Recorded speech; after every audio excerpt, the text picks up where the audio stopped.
Okay. Everyone just find this note on their instrument.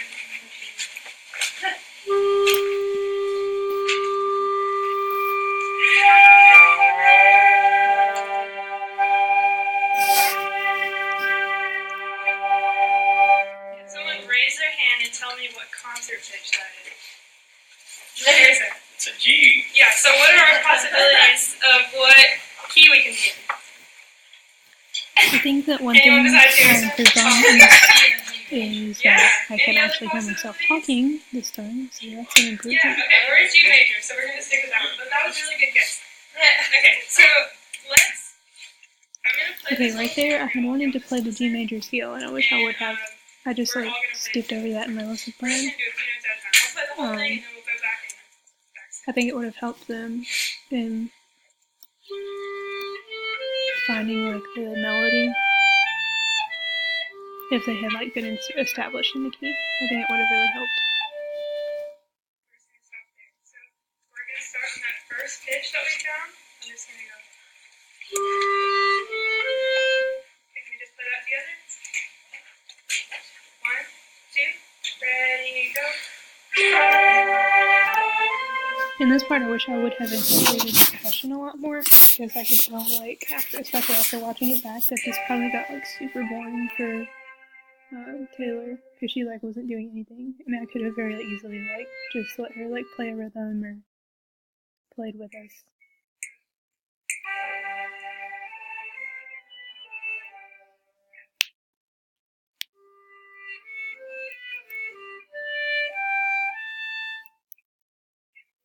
I wish I wouldn't have told them where we were at in the piece before I did this, because I like told them, I was like, oh, we're going to be at 19, and then I played this, and so a lot of them were just looking at the notation, now that I think about it. I hadn't even considered that whenever I was teaching.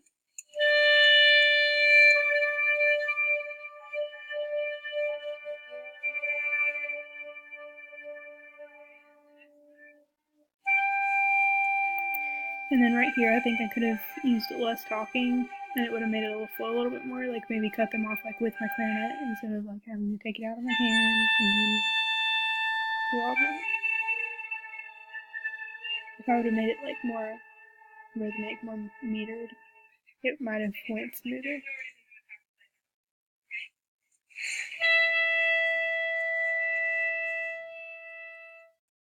This is where being in the scale would have helped one, because they would have been like more familiar with the notes that they had to work with.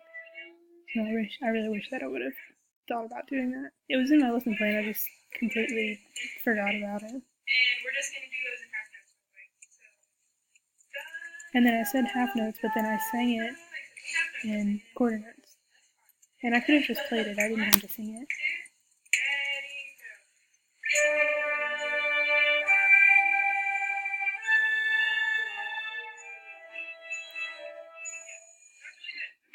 And then right there, I did incorporate Taylor by having her play quarter notes, but that was probably like super boring. She could have played the rhythm with us, or, you know, mixed it up or something else more interesting. I wish I would have thought about that beforehand.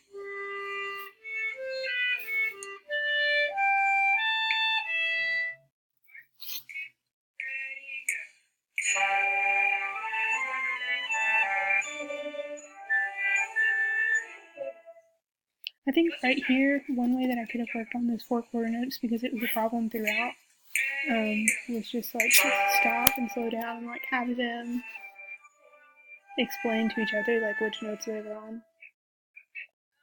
In the moment, I was scared that I didn't want to just like feed them the answers.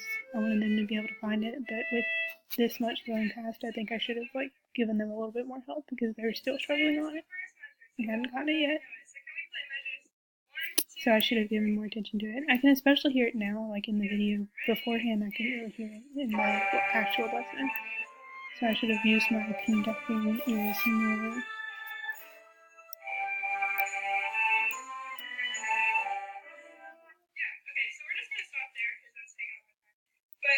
I think overall, I could have benefited from using like more eye contact with the group.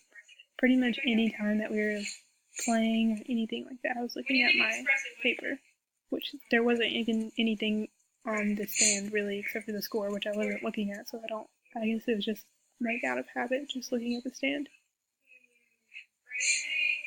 can repeat it. Legato. Motion. Sound. What's something you think expression? Yeah, so basically that was like dynamics and articulation and sound were like the three categories basically out of all of that. So what is something that we could do with the dynamics per se? You start soft.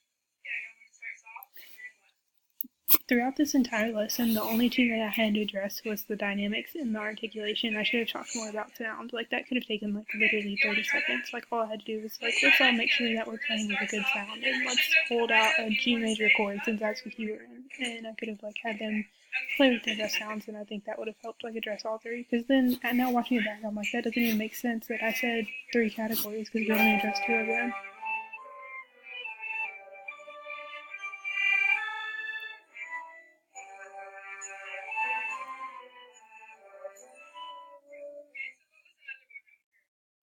And then right there, like, I did talk about dynamics, but we didn't really do them.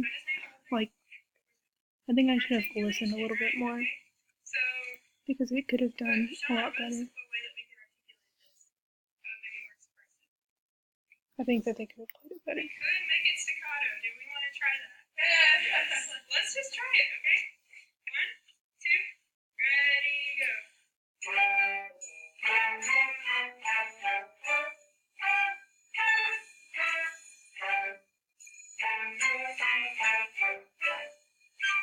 Yeah, that was interesting. Okay, what's another articulation that we could do? It was actually kind of cool, right? Another articulation, anybody? What's the complete opposite? Okay, well let's just try. 1, 2, ready, go.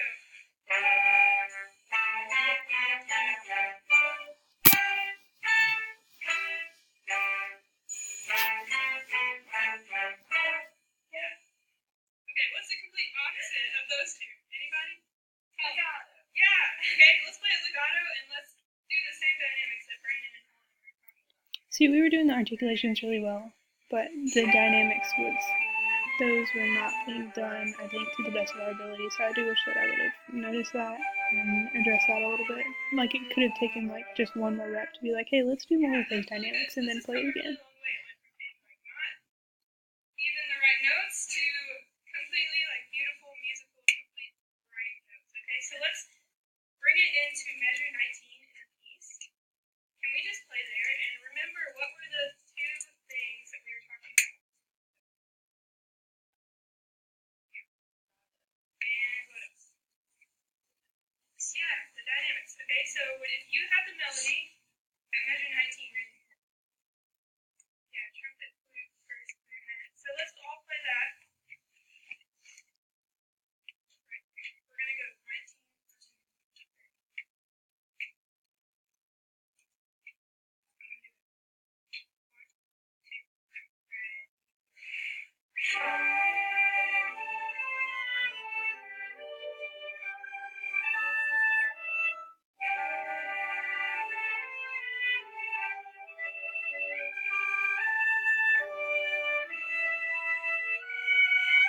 Yeah, we can stop there.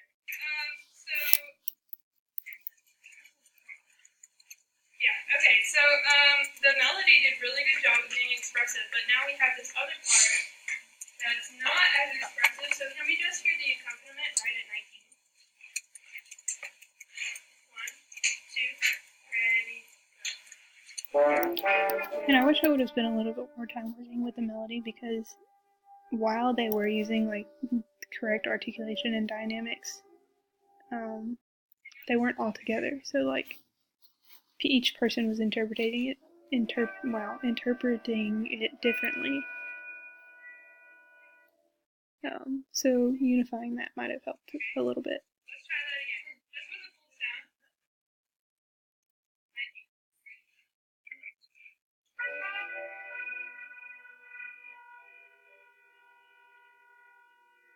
2 minutes. Can I just hear you 3? Okay, I need to get out of the habit of saying that was really good after every single rep because it was obviously not very good. I'm glad that I did hear that tuning thing because I usually have a really hard time hearing tuning issues. Okay, let's try everybody together.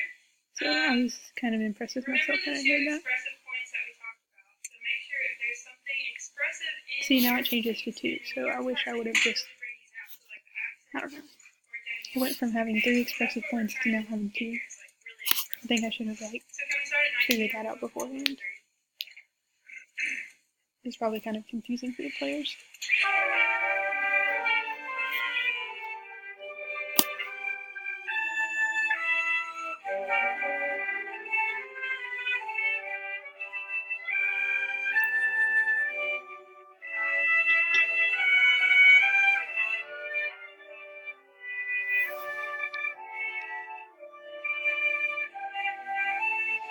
Now, watching it back, and to where I can actually, like, really listen to the players without getting, like, distracted by other things, there were so many, like, just, like, note issues, so I wish I would have spent more time just, like, fixing those issues. I was just scared that if I had spent the entire lesson, like, fixing all those issues, I wouldn't have been able to make it, like, a student-centered lesson if I spent the whole time just correcting, like, second trumpet. So that's something that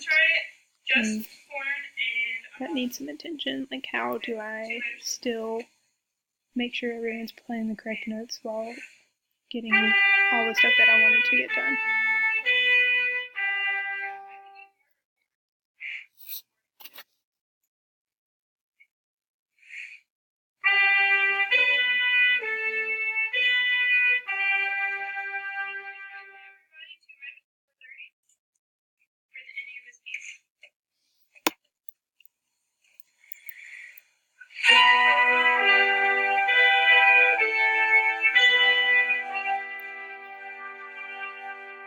Those quarter notes do sound really good, though. Back to 25 and we're going to go all the way to 30.